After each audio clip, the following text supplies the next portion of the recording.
সবুজপুর গ্রামের এক শান্ত বিকেল। রহিমের বাড়ির দাওয়ায় সবাই মিলে গল্প করছে। ওরে রহিম, সারাদিন তো রোদে পড়লি, এবার একটু জিরিয়ে নে বাপ। তোর এই হাড় ভাঙা খাটুনি দেখলে আমার কলিজাটা ফেটে যায়। ঠিক বলেছ গো, কিন্তু আমার ছেলেটা তো পরোপকারী। নিজের কাজ সেরে আবার রফিকের জমিতেও হাত লাগিয়ে দিয়ে এসেছে। ওর মতো গুণী ছেলে এ গায়ে আর একটাও নেই। রহিম ভাই, ও রহিম ভাই, তোমার বুদ্ধিতে এবার যে ফলন হয়েছে তা ভাবতেই পারছি না।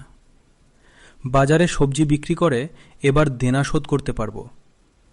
তুমি না থাকলে তো আমি না খেয়ে মরতাম।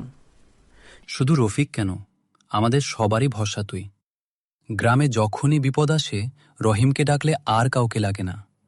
তুই আমাদের শুধু বন্ধুই না, তুই আমাদের সাহস। তোমরা আমায় লজ্জা দিচ্ছ কেন? বাবা মা শিখিয়েছেন সবার সাথে মিলেমিশে থাকতে।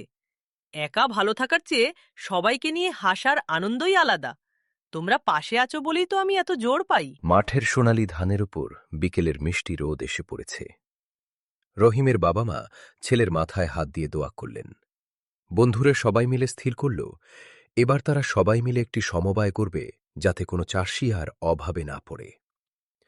হাসি খুশি আর ভালোবাসায় ভরে উঠল রহিমের ছোট্ট সংসার ও পুরো গ্রাম।